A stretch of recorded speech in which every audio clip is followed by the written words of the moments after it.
Eh bien, ça a l'air bon. Donc, bonjour à tous et ravi de cette première commission digitale de l'année pour l'Océan sur un sujet d'actualité et d'importance, puisque nous allons parler numérique et climat en Afrique.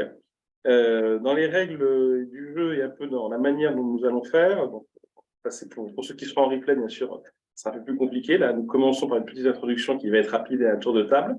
Et puis après, discussion libre avec nos trois intervenants. Et on laissera à la fin une dizaine de minutes pour des questions, alors à la fois de la salle pour les nombreuses personnes ici en physique, mais également, et là, il faut utiliser le chat pour ceux qui sont à distance. Et je vois que le compteur grimpe un peu, bah, tant mieux. Et bien de poser vos questions par écrit. Et on les relaiera, bien entendu, dans la toute dernière partie. Alors pour cette conférence qui aborde des sujets qui sont sensibles au CIAN, puisqu'il y a aussi une commission ODD, donc c'est des sujets qu'on regarde depuis longtemps. Trois intervenants. Alors d'habitude, je vais dans l'ordre alphabétique. Par galanterie, je vais faire dans l'ordre rétro-alphabétique. Donc Isabelle Viennois, fondatrice et PDG de The Segaya, donc une des grandes expertes dans ce domaine. Donc, elle nous expliqua les enjeux, notamment pour l'Afrique, des questions climatiques, et on va voir que c'est loin d'être évident. Un nouveau Luciane, si je ne dis pas de bêtises, Mathieu Delouvrier, d'Adriada. Tout à l'heure, vous nous expliquez ce qu'est Adriada et ça va nous permettre d'expliquer pourquoi vous êtes là et sur des sujets concrets. Mais là, je fais du suspense, on peut faire un petit teasing, on fera après un truc. Avec joie. Et Fabrice André, c'est rare qu'il parle en dernier, mais là, j'ai fait une rétro alphabétique d'Orange, qui est senior vice-président des opérations en Afrique centrale, australe et océan Indien. D'habitude à Casablanca, mais et puis avant au Sénégal pendant 5 ans, mais qui était de passage à Paris. Donc, on en a profité pour faire tout le monde au même endroit, puisque nous sommes au siège du CIAN, et c'est bien aussi de se voir avec, entre autres, Étienne Giraud, ce président, et Sandrine Soriol, la directrice générale, qui sont aussi avec nous. Voilà pour ce tour de table, bien entendu, que vous allez entendre dans quelques minutes. Ce qu'on vous proposait pour démarrer, c'est quelques slides d'introduction, parce que tout le monde n'est pas au fait des enjeux climatiques, et notamment sur le cas précisément numérique et climat. Sur les enjeux climatiques, j'espère un peu plus quand même, mais là, on est sur un sujet un petit peu plus pointu, entre guillemets, et apparemment, les slides fonctionnent, donc c'est magique. Ce qu'on essaie de voir aujourd'hui, c'est que le continent a besoin du numérique pour se développer. Depuis que la commission numérique existe depuis 3 ans, on ne cesse de le dire, même si le numérique ne répond pas à toutes les questions, pour citer Étienne Giraud sans personne, mais ça fait partie des éléments qui permettent le développement. Donc, le digital est nécessaire à ce développement. Malheureusement, le digital a aussi un coût carbone, un coût climatique, et on va voir lesquels. Et donc, je le disais tout à l'heure, une journaliste qui me parlait du sujet, si demain tous les Africains avaient le niveau de consommation, notamment carbone ou eau des Américains, je pense qu'on serait dans une catastrophe encore pire qu'aujourd'hui. Donc, c'est toute la difficulté. Comment utiliser le numérique pour le développement africain sans le ralentir, mais sans aussi avoir tous les effets pervers qui peuvent exister, parce que le numérique n'est pas neutre d'un point de vue enjeu climatique. Donc, c'est bien cette question de double tranchant et qui est quand même importante de rappeler qu'aujourd'hui, en 2025, on estime que le numérique sera responsable au niveau mondial, pas qu'en Afrique, de 8% des émissions de gaz à effet de serre et de 20% de la consommation mondiale d'électricité. Et on sait que, notamment en Afrique, la consommation d'électricité, même s'il y a des problèmes, n'est pas la plus décarbonée qui soit. Donc, on voit bien les enjeux. Et que ces enjeux, on les trouve à différents niveaux. Quand on parle de numérique, le numérique, ce n'est pas que nos smartphones, mais c'est aussi d'autres problématiques. Et qu'aux différents niveaux de la chaîne, alors que ce soit dans les installations, les fibres, les data centers, jusqu'aux terminaux pour les Africains, eh bien, il y a des impacts liés au climat, des impacts liés à l'extraction des matières premières. Et on sait qu'aujourd'hui, beaucoup de matières premières sont essentielles pour le numérique. Et d'ailleurs, une grande partie se trouve en Afrique. Il faut conférer tout le débat sur les terres rares. Que la production également, consommation de minerais, l'assemblage aussi qui a un coût pas neutre en électricité, et des assemblages quand ils ont lieu en Afrique, encore une fois, c'est un continent où malheureusement l'électricité provient très largement du charbon, et donc avec l'impact climatique que ça a, l'utilisation avec les infrastructures, alors, notamment télécom, on peut en parler avec Fabrice André, qui sont gourmandes en énergie, en ressources hydriques. On verra tout à l'heure, besoin de plus en plus de data centers. Les data centers ont un impact carbone qui n'est pas neutre. Et puis, souvent, quelque chose qu'on oublie, c'est que le numérique, il fait des déchets. Le numérique n'est pas que du virtuel, et que la question de la gestion de ces déchets est problématique à plus d'un titre en Afrique. Déjà parce que beaucoup des déchets sont envoyés en Afrique.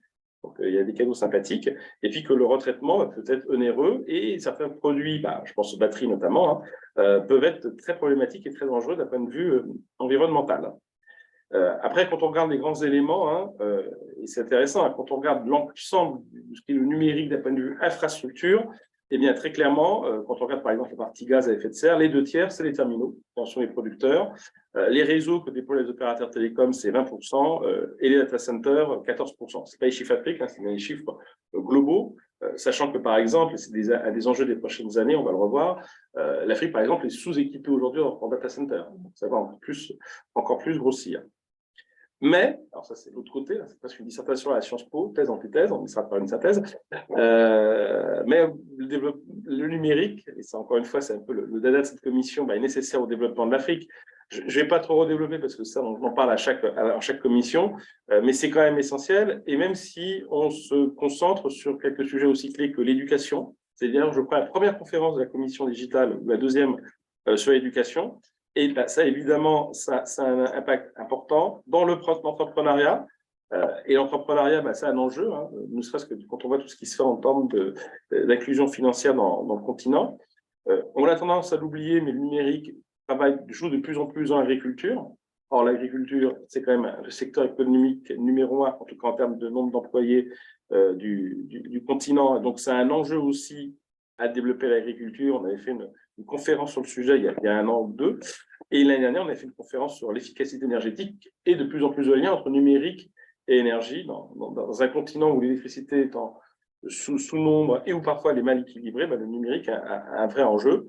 Et puis, je l'évoquais tout à l'heure, la question de data center. Alors, sans entrer dans les caricatures, mais je pense que les chiffres sont importants. 15% des internautes dans le monde sont africains, 1% des data centers sont en Afrique. Alors, je ne dis pas qu'il faut mettre que des data centers en Afrique, mais très clairement, on se pose une question, d'autant que derrière, il y a le fameux débat sur la souveraineté numérique. Mais qui dit data center, dit électricité, qui dit data center dit usage de l'eau. Enfin, on voit très vite que ce que ça peut apporter d'un côté, mais les impacts que ça peut avoir de l'eau.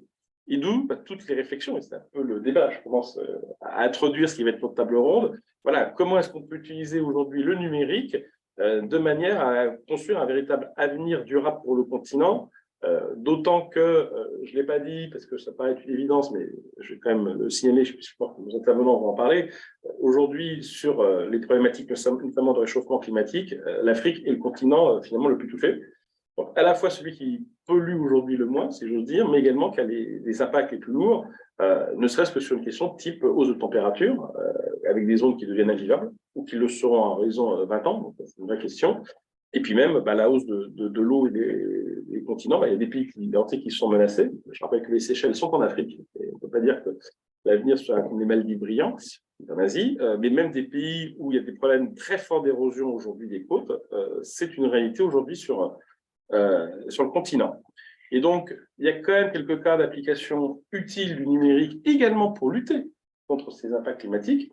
Un exemple intéressant, et c'est beaucoup d'initiatives qu'on a aujourd'hui en Afrique autour de l'utilisation des outils satellitaires pour faire déjà le suivi de tous ces impacts.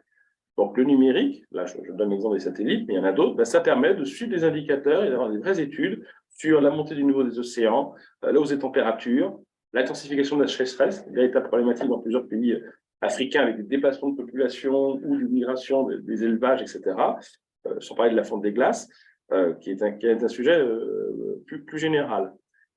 Autre élément important, l'Afrique, on ne va pas le redire parce que je pense qu'on dit souvent Océane, mais c'est important, c'est un continent dont la population va non seulement doubler dans les 30 ans qui viennent, mais en plus, il va de plus en plus s'urbaniser. On va passer dans 5 ans à franchir un cap où aujourd'hui la majorité des Africains vivent encore hors grande ville. Dans 5 ans, ça ne sera plus le cas. Et ça va bien sûr s'accélérer. Donc, double phénomène, hausse de population, urbanisation. Si derrière, on n'accompagne pas bien cette urbanisation et cette hausse de la population, vous imaginez les impacts sur les infrastructures urbaines, notamment, sur les transports. C'est intéressant de voir qu'aujourd'hui, il y a de plus en plus de projets. On donne quelques exemples au Bénin, au Rwanda ou au Maroc, où se construisent des quartiers ou des villes autour de ces problématiques. Alors, le mot balise, c'est souvent Smart City, qui est un peu de tout et rien dire, ça peut en faire un débat, mais surtout des éco-cités où on tient compte pour les transports, pour le suivi de certains indicateurs, notamment avoir des consommations moins énergivores en ressources. Des cas concrets en Afrique, et je dis bien en Afrique, pas dans la Silicon Valley, d'usage intelligent du numérique pour aider à mettre en place des choses qui vont être importantes demain dans l'énergie, dans les transports et dans l'urbanisation. Je ne dis pas que c'est beau partout, attention, pas non plus tomber dans l'angélisme, mais on voit qu'aujourd'hui, il y a des cas concrets où le numérique peut aider à compenser les effets pervers du numérique et plus globalement l'évolution de la démographie de la société. Pareil, de plus en plus d'initiatives, et notamment financées par les bailleurs de fonds. C'est ça qu'on n'en a pas autour de la table en intervenant, mais c'est des vrais sujets aujourd'hui portés par les bailleurs de fonds, parce que le sujet climat est très soutenu, et bien sur l'utilisation du numérique pour mieux adresser et éviter les dépenses en termes d'eau. C'est aussi un sujet excessivement clé, donc il y a plusieurs programmes, ici on donne quelques exemples, notamment typiquement au Niger, pour citer un exemple, mais de véritables projets, et puis derrière, financement start-up qui font sens, pour aider justement au fait qu'une ressource rare comme l'eau en Afrique, eh bien, le numérique est un des moyens qui peut permettre de réduire le stress hydrique dans certains cas. Donc, c'est un peu le slide de synthèse, si je ne dis pas de bêtises, avant d'arriver au débat. On voit bien qu'il faut jouer sur cette forme d'ambiguïté où le numérique va avoir un coût climatique sur un continent qui n'est déjà pas aidé. Donc, et puis collectivement, on sait bien qu'il n'y a pas de frontières au niveau du continent, donc ça va impacter la planète entière, donc il faut faire attention. Le numérique, par contre, est un vrai outil pour le développement pour le continent et peut aider aussi à compenser un certain nombre d'effets pervers. Et donc, l'intérêt de la discussion qu'on va avoir aujourd'hui avec nos intervenants, c'est voir plus concrètement quels sont ces impacts et quels sont ces moyens d'utiliser le numérique à bon escient et donc d'avoir un vrai développement de l'Afrique. Je pense que le continent en a besoin et qui s'inscrit dans la durabilité. Encore une fois, évitons que demain, ce qui se passe aux États-Unis, on le retrouve en Afrique. Donc voilà quelques mots d'introduction, parce qu'on avait discuté avec l'intervenant, c'était dit qu'il faut quand même un peu poser le débat. Alors, j'avoue que j'ai été aidé, puisqu'on sort un livre blanc, alors il sort que mercredi, donc il est vert, oui, il est vert, voilà. Ceux qui sont ici physiquement longs, le livre vert, hein, donc sur l'impact du numérique sur les enjeux climatiques en Afrique, voilà, avec des jolis mots. Ceux qui connaissent Madagascar verront la couverture. On le sort mercredi et il pose un peu ces éléments de débat. Au passage, je salue Nathalie et Victoria, mon équipe, qui ont bossé sur le sujet et qui ont fait les slides. Donc, il faut rendre à César ce qui est à César. Voilà pour poser un petit peu le débat. Alors maintenant, je vais me retourner vers nos intervenants, parce que j'ai assez parlé, et c'est maintenant à vous de parler. Alors, peut-être Fabrice, je crois que tu avais un ou deux slides aussi à nous présenter, parce qu'en tant qu'opérateur télécom, tu es peut-être un pollueur, tu as me dire, ou pas, ou peut-être que tu es un des apporteurs de solutions. Oui, merci beaucoup Jean-Michel. Merci de cette opportunité qui nous est donnée de parler du climat vu d'un opérateur télécom, effectivement, qui est un des acteurs du numérique. Plus effectivement pour confirmer que nous sommes un pollueur, c'est assez clair. Enfin, on dit que le numérique compte pour 3,5% des émissions. C'est plutôt parce que ça croît fortement que c'est inquiétant.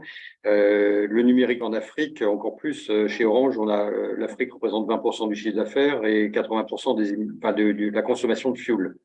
Donc, par défaut, effectivement, d'électricité publique. Depuis plusieurs années, on a pris des engagements. D'abord, le premier engagement qu'on a pris, c'était d'être carbone neutral 10 ans avant les objectifs des Nations Unies, c'est-à-dire 2040, pardon, et en 2030, d'avoir déjà réduit de 25% nos émissions par rapport à 2020. Ça nous a mis en marche et on voit que c'est pas facile parce qu'effectivement, on est un acteur assez puissant. Avant de parler peut-être du carbone, je confirme aussi que les déchets, c'est quand même un sujet très important, même si nous ne sommes pas les producteurs des téléphones qu'utilisent nos clients. Bon, on considère qu'on a une responsabilité au regard de tous les équipements électroniques dont on crée une consommation.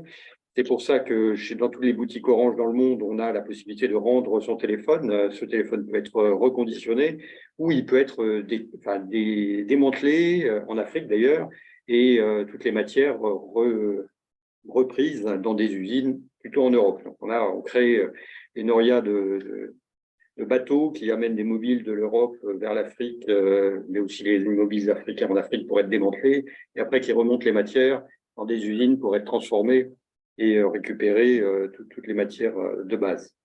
Pour revenir sur la consommation carbone, bon, on avance, juste pour vous donner des chiffres de 2022 par rapport à 2021. En 2022, notre activité, au sens du nombre de téraoctets qu'on a consommé, a augmenté qu'on a transporté, a augmenté de 36%. Notre énergie consommée a augmenté de 4%. Donc, on a quand même réussi à contenir les choses. Et on a aussi réduit notre consommation de fuel de 14%. Donc, on arrive à faire des choses.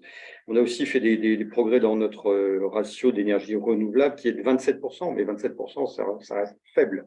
Aujourd'hui, on voit qu'on a réussi assez facilement à améliorer notre énergie en travaillant sur nous-mêmes.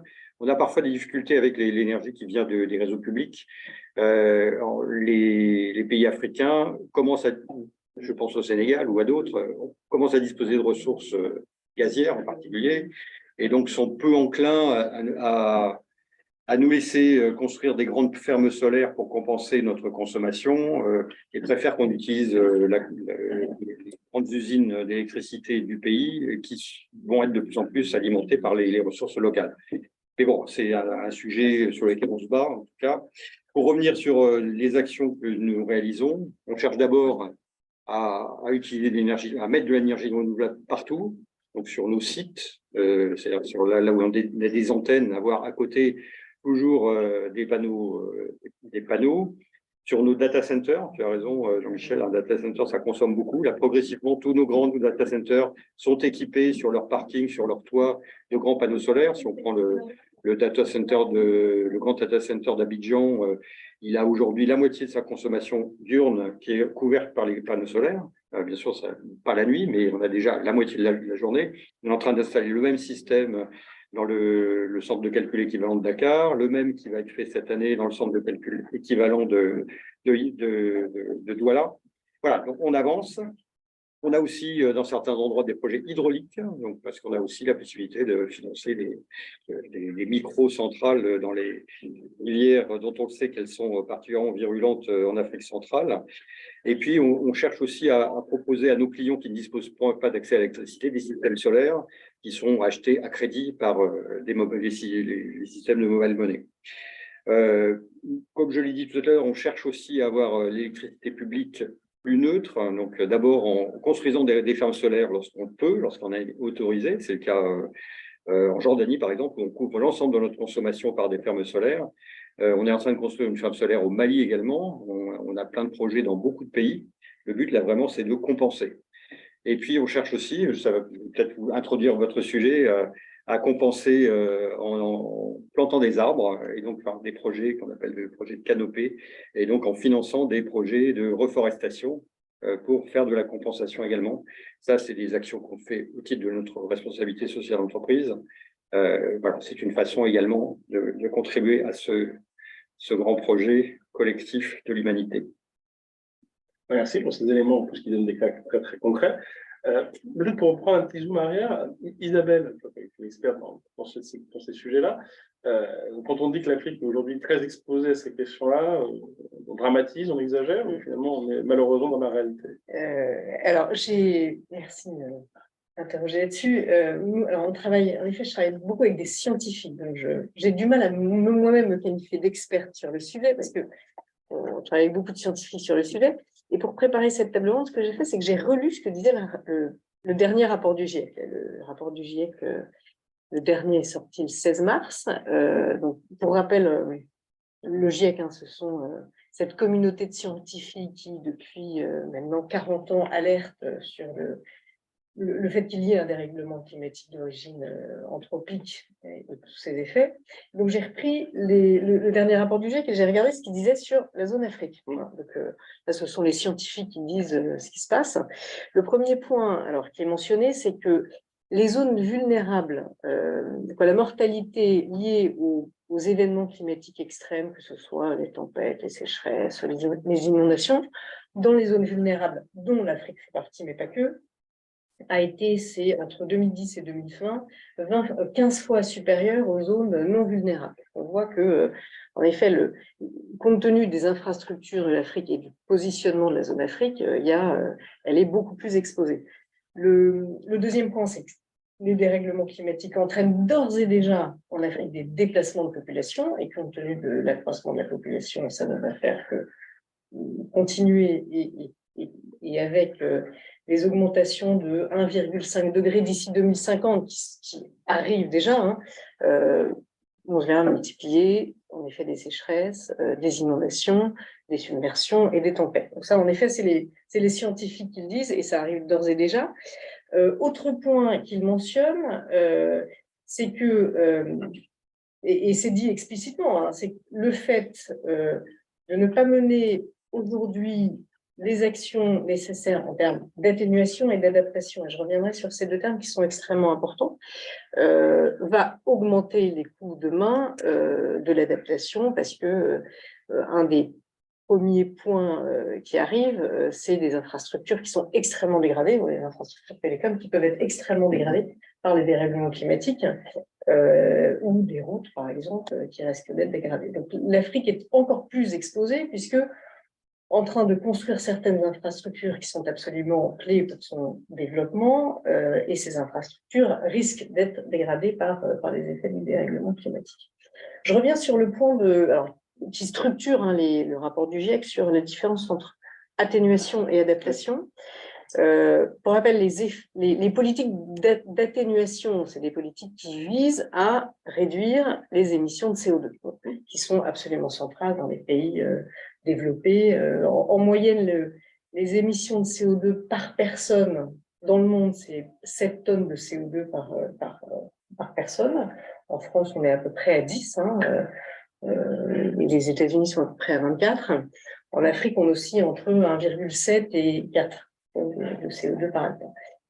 Donc, on voit bien que l'enjeu principal pour l'Afrique, c'est pas tellement l'atténuation actuelle des émissions de CO2.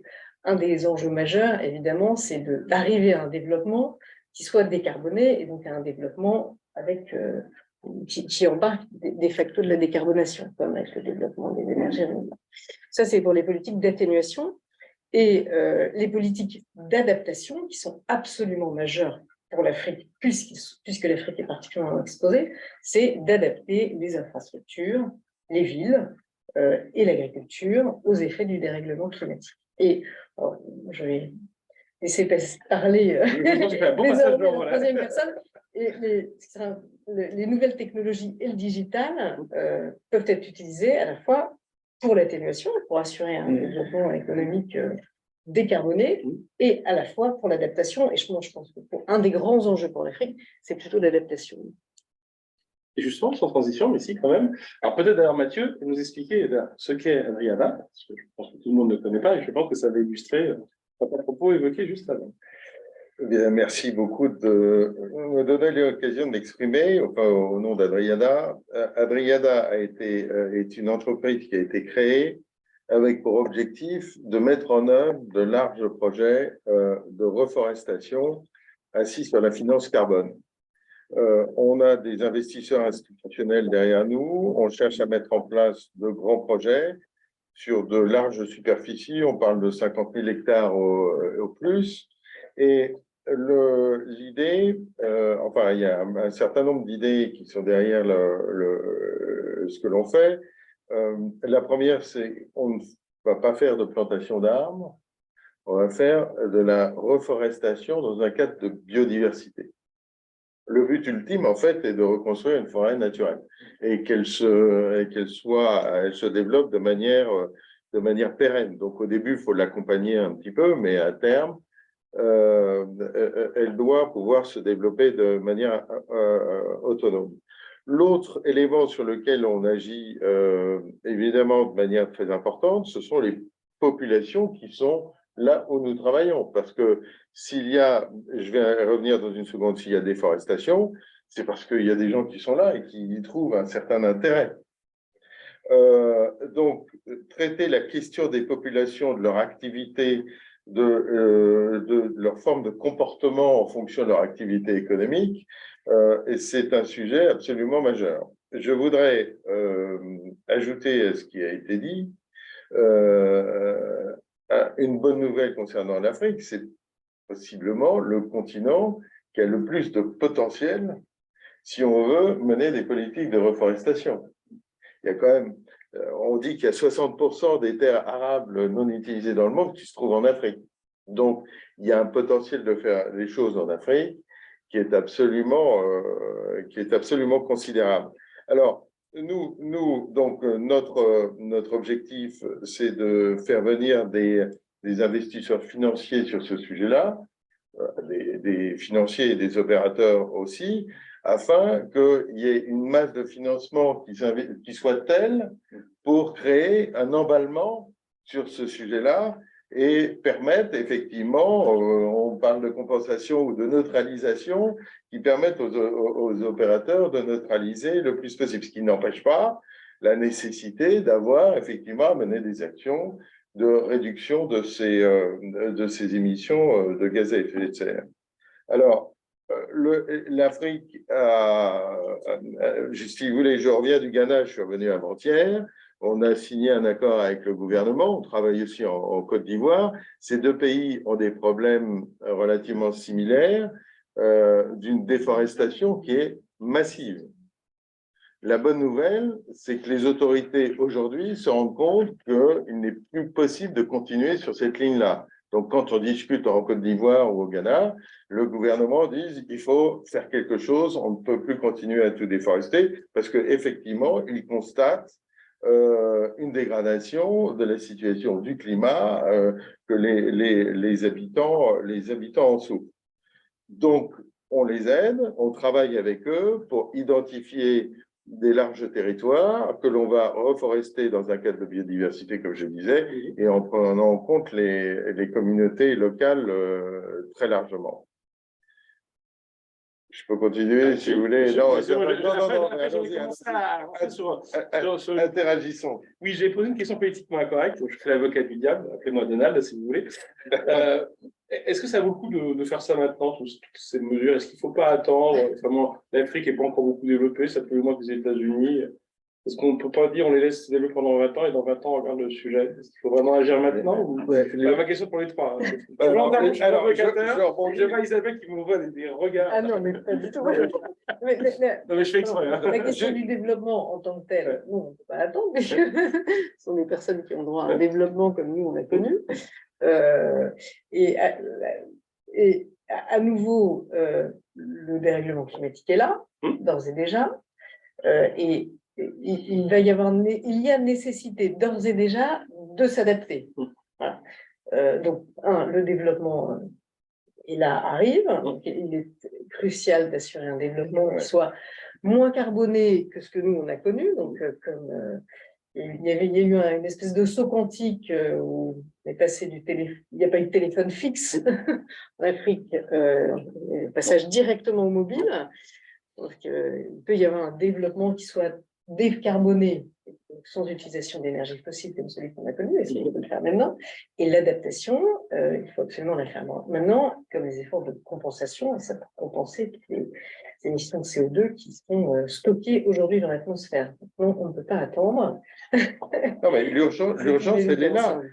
Si vous parlez à un ministre ivoirien, des eaux et forêts, par exemple, ou de l'agriculture, ils vous disent il fait plus chaud, il y a moins d'eau, les sols sont appauvris, notre productivité agricole baisse. Et ça, c'est tout de suite. C'est pas demain. Donc, l'urgence, elle est là. Et les agriculteurs le voient immédiatement. Si on veut inverser la tendance, c'est tout de suite. On peut dire que c'est trop tard, ou il n'est jamais trop tard pour bien faire. Mais en tout cas, c'est pas demain. C'est pas utile d'attendre, non? Alors, je vais faire le méchant jusqu'au bout. Avec Fabrice, ça va pareil. Bon, je suis orange, c'est du greenwashing, tout ça. Vous faites vraiment des choses. Après, je deviens gentil.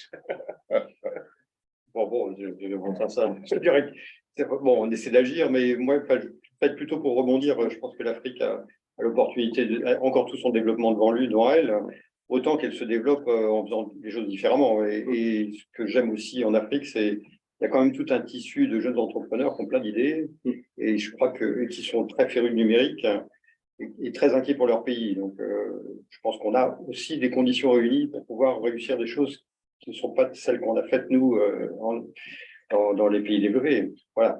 Je ne comprends pas directement la question. J'arrête de poser des questions provocantes, mais ça fait partie du jeu. Maintenant, je fais quelques exemples concrets d'utilisation du numérique, justement, pour aller dans ce bon sens. Nous sommes dans une forêt en Côte d'Ivoire, par exemple, et on est en train, il faudrait peut-être que l'on en discute, on est en train de mettre en place un système totalement numérisé dans un endroit qui est quand même très retiré, et qui permet d'interagir avec les fermiers qui sont là, et notamment d'organiser un système de paye, parce qu'il y a tout un développement économique qui se fait, et les paiements ne sont plus en cash, en numéraire, ils se font par infrastructure téléphonique, téléphone mobile. Donc, et on n'est pas au cœur d'Abidjan, je vous Oui, promets. j'imagine que vous êtes plus.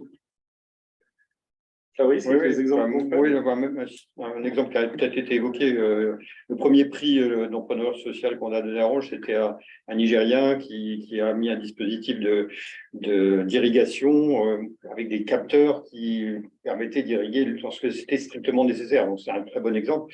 Peut-être un autre exemple sur lequel on a du mal à avancer aussi. On essaie de promouvoir chez les opérateurs électriques publics l'usage de compteurs intelligents. Ça changerait vraiment la vie. Enfin, si les compteurs étaient en capacité de réduire d'être pilotables à distance, comme ça existe dans les compteurs Linky, mais bon, ça n'existe pas du tout en Afrique, on pourrait permettre aux opérateurs électriques d'être beaucoup plus performants, d'avoir beaucoup moins de pertes, d'avoir des prix qui soient modulés en fonction de leur capacité de production, etc. On estime que l'énergie perdue en Afrique, elle est considérable. Enfin, c'est le tiers, entre le tiers et la moitié de l'énergie qui est perdue. Donc, c'est dommage. On regarde des solutions satellites et drones pour la gestion de la forêt. On est en plein dedans, en train de regarder quelles sont. Et c'est avec de la haute technologie, il y a in fine quand même des économies. Et ce que l'on ne compte pas, c'est que, pour rebondir sur ce que vous disiez tout à l'heure, on a un mode de développement, on ne va pas faire comme les autres ont fait. Et le résultat, c'est que ce mode de développement avec le numérique sera beaucoup plus économe que celui qu'on a poursuivi.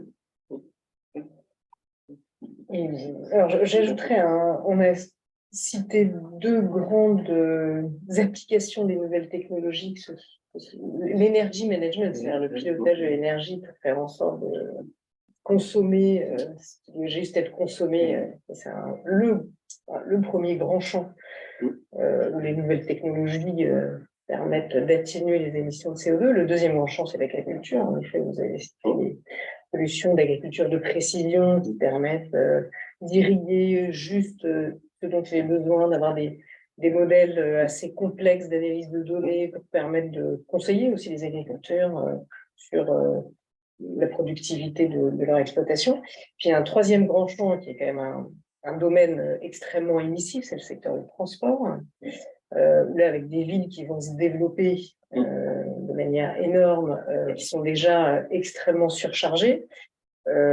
Les infrastructures de recharge des véhicules électriques nécessitent aussi des données extrêmement précises pour pouvoir les positionner au bon endroit, parce que un des grands freins, alors là c'est un peu une vision européano-centrée, mais il y a des leçons à prendre, c'est qu'un des grands freins d'adoption des voitures électriques, c'est un mauvais positionnement des infrastructures de recharge, les gens ne savent pas où recharger, etc. Donc, les nouvelles technologies permettent d'identifier où positionner en fonction de là où vont les gens, et d'ailleurs les mobiles y aident énormément pour savoir où vont les gens, positionner au bon endroit les infrastructures de recharge. Donc, c'est un autre énorme champ d'application des nouvelles technologies.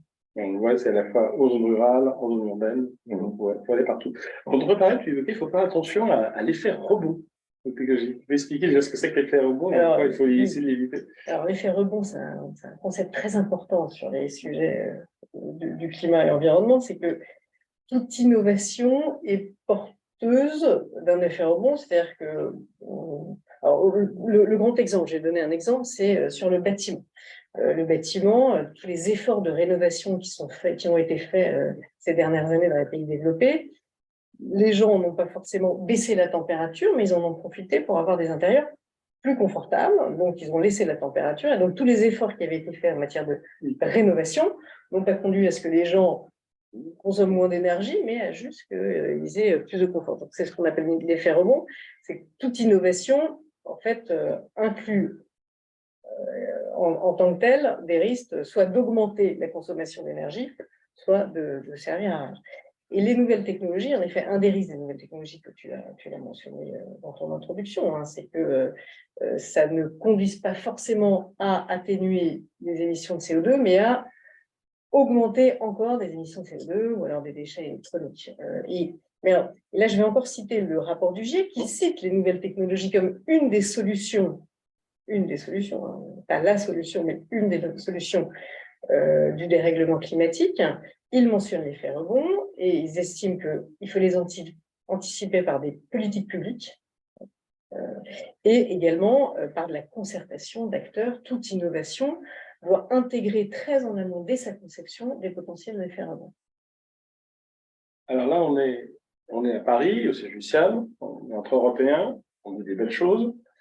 Est-ce que tout le monde est un peu sur la même longueur d'onde? Est-ce que tous les acteurs en Afrique, alors déjà en Afrique, gouvernement, entre entreprises, est-ce que les entreprises hors de l'Europe, est-ce que tout le monde converge un peu sur cette idée? Il y a des vrais sujets, c'est maintenant, pas après. Est-ce que sur le terrain, quand vous y êtes, vous sentez qu'il y a une vraie tendance de fond ou c'est juste une vision qu'on a ici depuis Paris, chacun cette réunion? Je crois que dans tous les gouvernements africains que j'ai vus, on a parfaitement réalisé qu'en tout cas, la finance carbone offrait une nouvelle possibilité de financement qui n'existait pas auparavant. Donc, ça crée une incitation forte, déjà, à regarder. Et puis, de manière très honnête, quand même, il y a deux choses. C'est-à-dire que les pays qui souffrent, donc il y a urgence, donc il faut faire quelque chose. Donc, ils sont tous axés vers l'action. Mais ce qui tempère un peu cela, c'est que quand ils ont des ressources naturelles, quand ils ont du gaz, ils disent, écoutez, pourquoi est-ce qu'on ne l'utiliserait pas tout de même? Vous n'êtes pas privé pendant des années à utiliser du charbon, puis du pétrole, puis du gaz. Nous, c'est notre ressource, on l'a dans notre sous-sol. On va essayer de faire au mieux, mais ne nous bridez pas complètement non plus. Je pense qu'il y a un raisonnement qui est tout à fait compréhensible de leur point de vue. Oui. Fabrice, Corange soit exemplaire, ça ne m'étonne pas, c'est dans les entreprises qui font ça, mais dans l'écosystème, est-ce que tout le monde est toujours sur la même longueur d'onde ou finalement je rebondis exactement sur ce qu'on rencontre cette difficulté très concrètement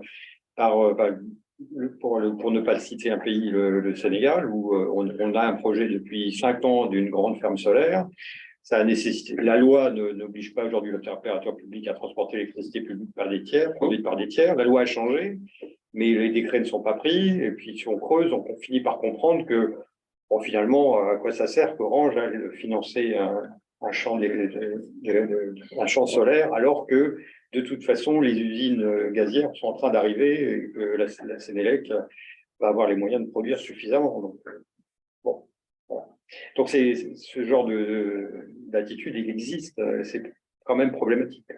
Malgré tout, la ressource solaire, elle est plus importante que la ressource gazière. tous les pays africains bénéficient. Voilà. Alors, je vais ajouter un point sur là, je pense qu'il y a un consensus sur le fait de reconnaître que l'Afrique est une des premières victimes du dérèglement climatique, alors qu'aujourd'hui, elle met 3% des émissions globales. Et c'est même pas prendre l'historique depuis les années 1950. Il y a un consensus. Un des problèmes aujourd'hui, et on le retrouve dans les COP, c'est qui va payer pour ça, en fait. Qui va payer pour adapter, pour assurer un développement qui soit non carboné. Il y a la Banque africaine de développement qui a fait des calculs, qui a estimé que les crédits carbone, alors non pas au sens de la compensation, mais les crédits carbone dont l'Afrique pourrait bénéficier compte tenu de la dette climatique des pays du Nord vis-à-vis de l'Afrique, c'est 4 600 milliards de dollars. Et c'est grosso modo le PIB de l'Afrique. Enfin, c'est deux fois le PIB de l'Afrique. Ils ont fait ce calcul-là en prenant le prix de la tonne de carbone. Et donc, qui va payer, qui accepterait de payer? Et c'est toujours le point d'achoppement des COP. Il y a des promesses. D'où la nécessité d'investir. Beau sujet. Beau sujet. Là, on a un très beau sujet sur le carbone. Il y a deux aspects. Il y a ce qu'on appelle la conservation et l'autre qui est la séquestration. évidemment, couper un arbre, c'est la chose la pire qu'on puisse faire du point de vue de la séquestration, encore pire, le brûler, évidemment. Donc il faut financer cette conservation. Mais le problème, c'est qu'on ne va pas la payer. Il n'y a pas de business model pour payer ça à partir du crédit carbone. En revanche, quand vous plantez un arbre et que vous apportez une additionnalité et que cet arbre, vous avez des projections pour calculer son futur de séquestration, là, vous avez de quoi asseoir un marché du crédit carbone. Donc, nous militons fortement pour qu'il y ait un autre système de financement de la conservation. Je ne dis pas qu'il ne faut pas le couvrir et récompenser, c'est tout l'argumentaire de Libreville. J'ai une forêt qui a une fonction, mais dans ces cas-là, c'est l'argumentaire de tout le monde pour tout le monde. J'ai un arbre dans mon jardin, donnez-moi de l'argent, sinon je le coupe. Bon, on fait quoi? On peut pas gérer ça. On peut pas gérer ça avec le marché des crédits carbone. Il faut trouver un autre système pour financer les gens qui ont effectivement une attitude à la fois prudente et à la fois conservatrice. Il faut récompenser cette attitude-là. Encore une fois, sans passer par les crédits carbone, il faut trouver autre chose. Si vous aviez une baguette magique, qu'est-ce que vous changeriez, demanderiez à avoir comme aide, soutien pour justement aller dans ce bon sens? Qu'est-ce qu'il faudrait changer? Quel que soit le domaine. S'il y avait une action, quelque chose où il fallait faire un focus qui pourrait faire changer l'équation. En ce qui nous concerne très égoïstement, je pense qu'il faut aller beaucoup plus vite et beaucoup plus simple sur la réglementation.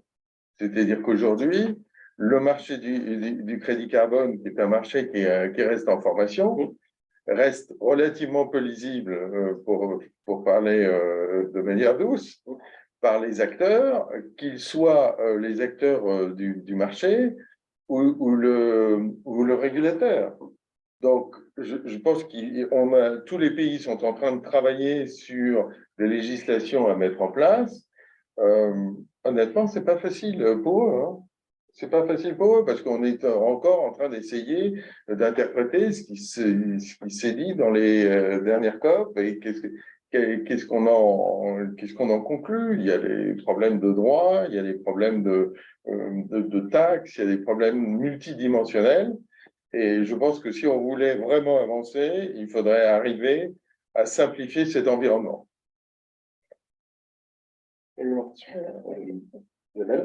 Alors, la baguette magique, ce serait sur l'intégration de l'impact environnemental et social dans la comptabilité et donc dans l'INFI. Oui, voilà. je suis complètement d'accord. Pour orienter l'ensemble, les flux financiers vers des financements qui aient un réel impact. J'étais au sommet de l'impact qui a été organisé par le groupe SOS il y a 3 semaines pour inciter, pour réfléchir à la manière de plus inciter le monde financier à véritablement intégrer l'impact dans sa manière d'estimer la rentabilité des investissements. Il y a Julien de Normandie qui citait un chiffre intéressant. Il disait que 1% aujourd'hui des actifs sous gestion, alors Julien de Normandie est dans un fonds d'investissement, il a changé depuis l'agriculture, il est dans un fonds d'investissement. 1% des actifs sous gestion actuellement dans le monde sont des fonds à impact, qui s'intéressent à l'impact. Si on passait de 1% à 90%, je pense qu'on assurerait un développement décarboné en Afrique, on assurerait des vrais programmes de reforestation et des adaptations des infrastructures. C'est l'objectif. Oui, peut-être décarboner les opérateurs publics d'électricité, ça peut sembler bizarre de taper sur un tiers, mais tout faire pour. J'ai cité les compteurs intelligents, promouvoir l'hydroélectricité, investir plutôt dans une centrale hydroélectrique plutôt que dans des centrales à charbon, ça semble évident, et laisser les acteurs privés mettre plus facilement des panneaux solaires partout, ça nous aiderait, je pense, beaucoup. Après, bon, il y a le sujet des déchets qui, à mon avis, est un sujet plus compliqué. Là, je ne vois pas de baguette magique sur les déchets, mais c'est vrai que tout ce qu'on pourra faire pour améliorer la durabilité des terminaux, ça pourrait quand même aider. Enfin, je pense que là, Bon, je ne vois pas le truc qui permet d'y arriver, mais c'est un vrai sujet. Je rebondis sur ce que disait Isabelle, c'est absolument central. Simplement, je ne sais pas quel horizon de temps on peut donner à ça. La question fondamentale, c'est on ne peut pas avoir une activité économique et avoir un surplus, une marge ou un profit, si par ailleurs, cette activité économique est destructrice d'un actif. Donc, il faut pouvoir l'incorporer. C'est toute la question des externalités. C'est un sujet hyper complexe. Quand on travaille sur la forêt, on essaye de mesurer tous les aspects de la forêt. La forêt fournit de la nourriture, la forêt fournit des médicaments, la forêt filtre l'air, la forêt filtre l'eau, la forêt, si elle est suffisamment grande, fait baisser la température. Si on fait baisser la température, ça fait des économies d'énergie. Si on factorisait ça dans le prix de la... Combien vaut la forêt? Il y a des gens qui...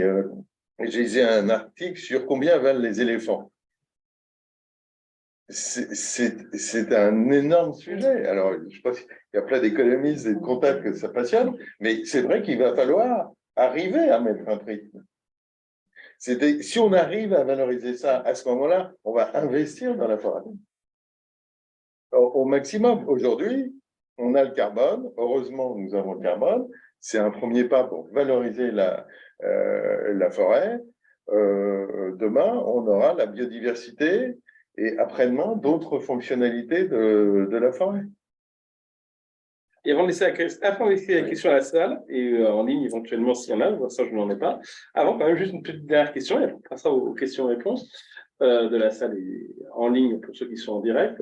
Et le numérique dans tout ça, dans le petit coup de baguette magique, alors il y a la question des déchets, qui est un vrai sujet, aller jusqu'au bout dans la bonne réflexion. Est-ce que le numérique peut aussi aider à être un petit coup de baguette magique? Le coup de baguette magique, c'est ce dont Fabrice parlait tout à l'heure. Je pense qu'il y a que des entrepreneurs africains se saisissent du numérique, créent des licornes qui permettent de développer des solutions qui permettent de mieux adapter, d'atténuer. Un champ à inventer sur des licornes qui a un impact environnemental et social. Après la FinTech Je en ne Afrique, citerai la pas des Green Tech, licornes la qui Green n'en Tech. ont pas, mais... Après la FinTech, la Green Tech en Afrique. La Green FinTech. Green FinTech.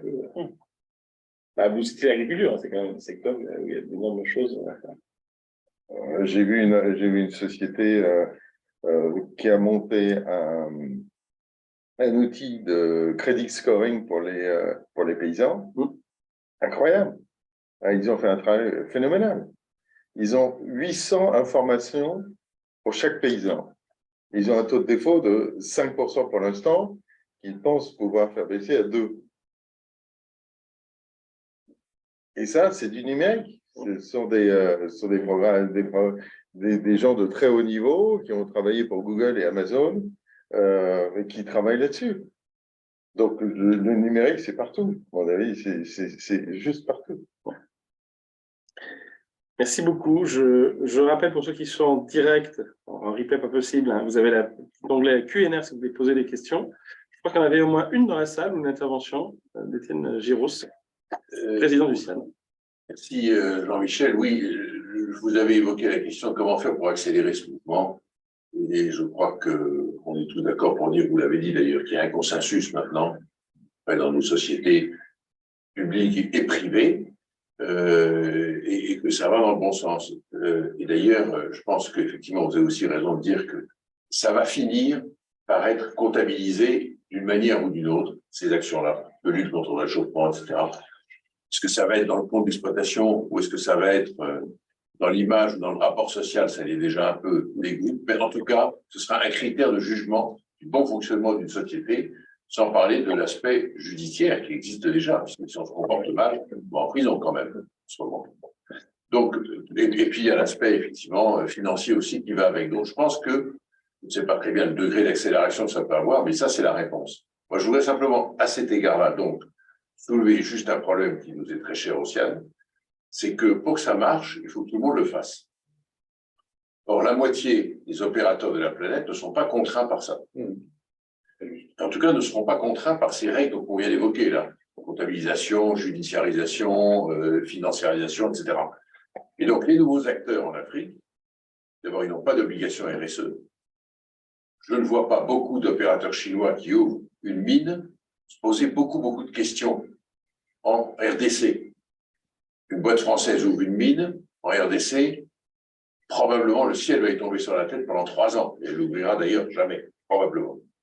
Donc, on voit bien qu'il y a quand même une différence. En tout cas, ces 3 pistes qui sont la comptabilisation, la financiarisation et la judiciarisation, c'est assez éloigné de l'environnement économique de ces nouveaux acteurs. Et donc, pour répondre à ces questions, comment faire pour accélérer? Je dirais d'abord, si on va accélérer, il faut que tout le monde le fasse. Ça sera une très bonne manière d'accélérer quand même. Ça multipliera par 2 à peu près. Bon. Et après, le contraindre. Et pour le contraindre, je rebondis aussi sur ce qu'a dit Mathieu, pas de bureaucratie, parce que la bureaucratie fait justement une concurrence déloyale avec les nouveaux acteurs qui en ont moins, et que eux, comme eux, ils se comportent moins bien, on pourrait dire presque que la bureaucratie est assez néfaste pour ça, même pour le réchauffement climatique. Paradoxalement, c'est un petit peu tordu, vous avez des trucs, c'est tordu comme raisonnement. Mais en tout cas, lutte contre la bureaucratie, ça implique des règles, oui, des règles. Ce n'est pas pour le Far West, des règles, mais simples, et qui ne soient pas détournées pour nous faire du mal par des adversaires et tout. Et deuxièmement, trouver des moyens, dans lesquels, ça je ne sais pas, est-ce que c'est dans les appels d'offres, pour impliquer les nouveaux acteurs? Est-ce que c'est dans les appels d'offres? Est-ce que c'est dans les réglementations des pays d'accueil?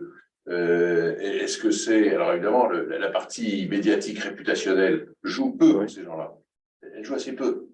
Une entreprise d'un nouvel acteur, je ne sais pas si ça ne fait pas grand-chose d'avoir des ONG qui vont sur les réseaux sociaux. Un peu, mais pas beaucoup. Voilà, donc je pose le problème. Mais ça peut pas être beaucoup la réponse. Et d'ailleurs, je rebondis parce qu'il y a une question, Fabrice, mais c'est une des questions posées. Est-ce que, par exemple, les partenaires d'Orange, vos fournisseurs, jouent le jeu en Afrique? La question derrière, c'est est-ce que vos équipementiers chinois jouent le jeu ou est-ce que vous pouvez les contraindre? Au-delà du travail de l'opérateur, est-ce que derrière, les fournisseurs jouent le jeu? Non, Ça rebondit un peu sur exactement la question d'Étienne. On a les mêmes exigences vis-à-vis de nos fournisseurs, vis-à-vis de nous, donc ça c'est clair, y compris les Chinois. Et d'ailleurs, je vois avec plaisir que Huawei, par exemple, a pris des engagements d'employeurs en Afrique, d'être bon employeur en Afrique, utilise le même système de rating que nous sur sa manière d'être employeur en Afrique, sans probablement pousser par nous. Donc, on peut avoir une influence sur nos fournisseurs. Après, il y a les fournisseurs de nos fournisseurs. Bon, ça, c'est compliqué. Mais déjà, sur les nôtres, ça marche. Je pense que ça fonctionne. Si je peux ajouter, ça va dans la même direction. Je pense que la com joue aujourd'hui quand même pas mal, même pour les gens à soupçonner, et puis ça joue pour les commanditaires africains. C'est-à-dire que s'ils accordent un contrat à quelqu'un qui se conduit mal, ça leur retombe dessus. Donc ils font quand même relativement attention. Et je rappelle quand même que sur les projets de type infrastructure, vous savez très bien qu'il y a des études d'impact environnemental qui sont quand même très importantes, qui sont demandées aux gens qui participent au projet. Et les Chinois, comme tous les autres, doivent s'y conformer. Et c'est un sujet qui est vraiment analysé. J'ai tendance à croire que tout ça est en train de changer. Je n'espère pas être d'un optimisme trop béat, mais j'ai l'impression de le constater.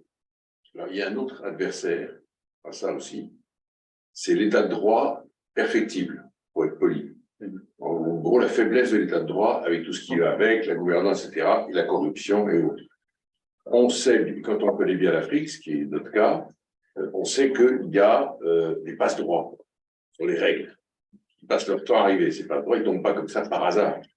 Et donc, on peut faire ce que vous dites, là, mettre en place toutes les réglementations qu'on veut, mais si, à la fin de la journée, il y a un passe-droit qui est accordé à tel opérateur, parce que nous, on le voit bien, dans les droits de douane, dans les importations qui sont interdites, par exemple, brusquement, il y a une importation qui est autorisée pendant 3 mois pour des raisons mystérieuses. Tout ça peut se passer aussi dans le domaine environnemental et des réglementations. Donc, ça va avec. Donc, c'est un vaste programme, comme disait l'autre. Hein. Il faut déjà faire des réglementations et l'imposer, comme dit Fabrice, et après, il faut qu'il n'y ait pas de bureaucratie, et il faut que l'état de droit progresse. On peut Mais ajouter il ne une... peut pas être négatif, parce que ça a l'impression d'être le soi de Dieu. Non, non, mais il faut juste être conscient de ça. Quoi. Alors, moi, je pense qu'en effet, tout le monde ne va pas bouger en même temps. Ça, c'est... Je pense que toutes les COP ont montré depuis 30 ans que tout le monde ne bougerait pas en même temps. En revanche, je crois beaucoup à l'effet domino. C'est-à-dire que les réglementations qui sont en train d'être mises en place en ce moment en Europe, alors qui sont certes très lourdes, hein, que ce soit la taxonomie, la CSRD, le devoir de vigilance, font reposer sur les entreprises européennes une telle demande de transparence vis-à-vis de ce qu'elles font sur toute la chaîne, y compris du fournisseur et de leurs fournisseurs, que ça peut avoir un effet domino, à la fois sur les entreprises chinoises, puisqu'elles sont fournisseuses des entreprises européennes, et des entreprises chinoises qui opèrent en Afrique. Et cet effet domino des réglementations européennes qui donne également des outils aux ONG qu'elles agissent et qu'elles dénoncent ce qui doit être dénoncé, peut avoir un impact sur l'ensemble des zones. Et avec des contrôles plus stricts qui se mettront aussi en place parce que...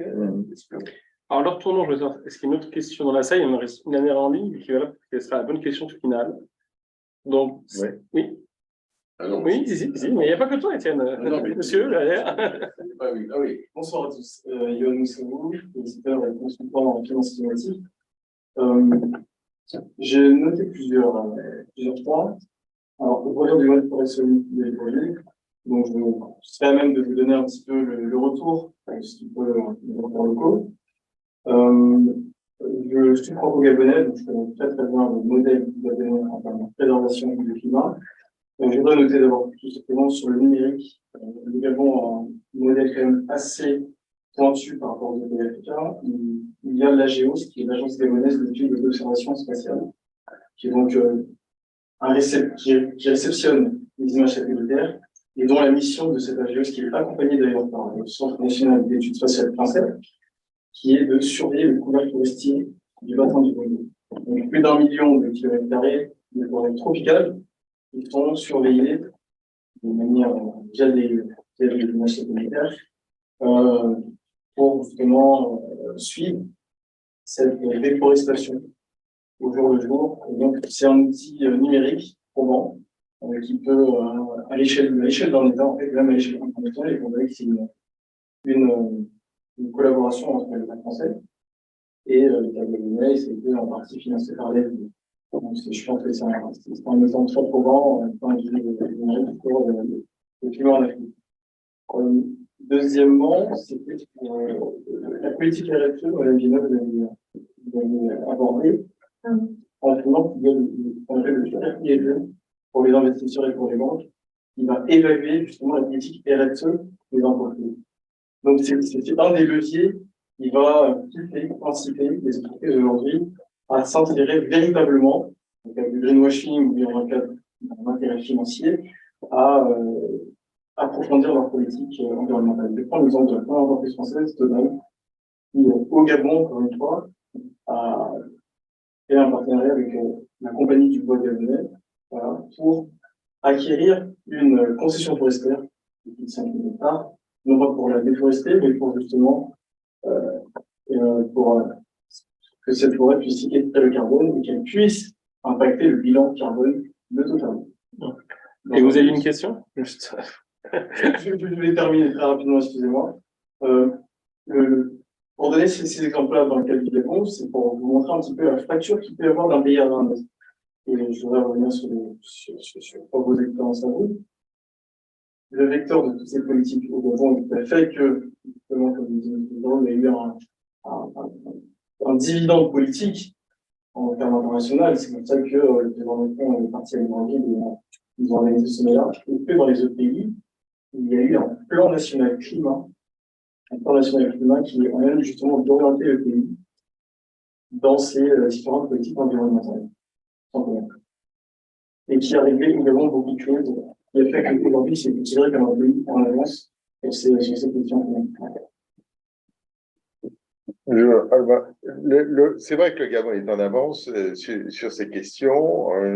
Les conditions de la nature au Gabon l'ont porté tout naturellement à mettre l'accent sur ce type de politique. Alors, on peut dire que le Gabon est sûrement en avance sur la réflexion sur les politiques mises en place. Je pense que tous les pays se dotent de politiques climat. Ils ont tous fait des engagements lors des COP où ils se sont engagés sur des trajectoires de net de génération de gaz à effet de serre. Et donc, ils ont tous, derrière ces trajectoires, des mesures qui sont préparées. Alors, certains sont plus en avance que d'autres, mais tout le monde est sur le chemin. Je pense qu'il n'y a aucun doute là-dessus. Après, voilà, il y a des pays qui sont plus en avance. Dans le cas du Gabon, il y a aussi l'équilibre à avoir avec la production d'hydrocarbures qui est importante pour l'économie du pays et le fait que c'est un pays, on ignore souvent, dont fait partie de ceux qui sont impactés par l'érosion maritime à cause des courants. Donc, ça fait partie, il n'y avait pas que les îles, en fait. Ouais. On va l'oublier.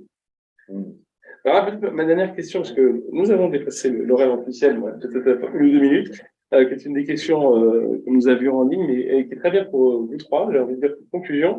Finalement, sur ce sujet numérique et climat, vous êtes optimiste, pessimiste pour l'Afrique? Neutre, réaliste? C'est comme au état d'esprit. Qui se lance en premier? Vous devriez tous y passer. Mon attitude personnelle, c'est toujours d'être optimiste, tout en restant réaliste et surtout travailler le plus possible et y mettre le plus d'énergie possible. Isabelle? Alors, je reprendrai vos termes sur optimiste et réaliste, c'est-à-dire que le numérique fait partie des solutions, mais il ne faut pas oublier que les grands enjeux, ça va quand même être un type de construction, d'infrastructure, de transport, et que le numérique ne résoudra pas tout. C'est-à-dire que réussir à faire un béton décarboné résoudra plus la question que le numérique. Moi, je suis résolument optimiste parce que je pense que l'Afrique a une croissance gigantesque, 2 milliards d'habitants bientôt. Donc, bon, ça fait beaucoup de monde pour faire beaucoup de choses avec des ressources qui, même s'il y a des ressources énergétiques, elles resteront toujours limitées par rapport aux besoins de croissance. Donc, je suis certain que l'Afrique va se prendre en main pour trouver des solutions qui ne sont pas celles qu'on a eues. Et elle nous a déjà démontré qu'elle savait faire des choses dans le monde du numérique. On a la mobile money en Afrique qui n'existe pas ici. C'est bien les Africains qui se sont trouvés ça tout seuls parce qu'ils avaient un besoin à eux et qu'eux seuls ont su résoudre. Exactement. Ben, écoutez, merci à tous les trois pour vos interventions. C'était sur Parker sur un vrai sujet d'avenir. Et juste pour faire la pub, sauf si après Étienne ou Sandrine veulent en faire d'autres, la prochaine commission numérique sur un sujet plutôt financier, puisque ce sont les monnaies électroniques de banque centrale, le CBDC, et ça sera le jeudi 29 juin, en matinée cette fois-ci. Merci à tous. Eh ben, puisque tu as ouvert la possibilité de faire un tunnel de pub, j'apprends. Ah bah vas-y, je sentais que je m'engouffrais dans un piège. Oui. Donc, ça va être très court pour rappeler que le forum Afrique du Sian, organisé avec l'opinion, a lieu le 18 avril. Et que je peux juste vous dire, j'en ne dévoilerai pas plus, que ça va être un numéro exceptionnel. Donc, venez, c'est gratuit. Ça se passe au Novotel Tour Eiffel. Vous pouvez vous inscrire sur le site du Sian et en ligne aussi. Dans 3 semaines.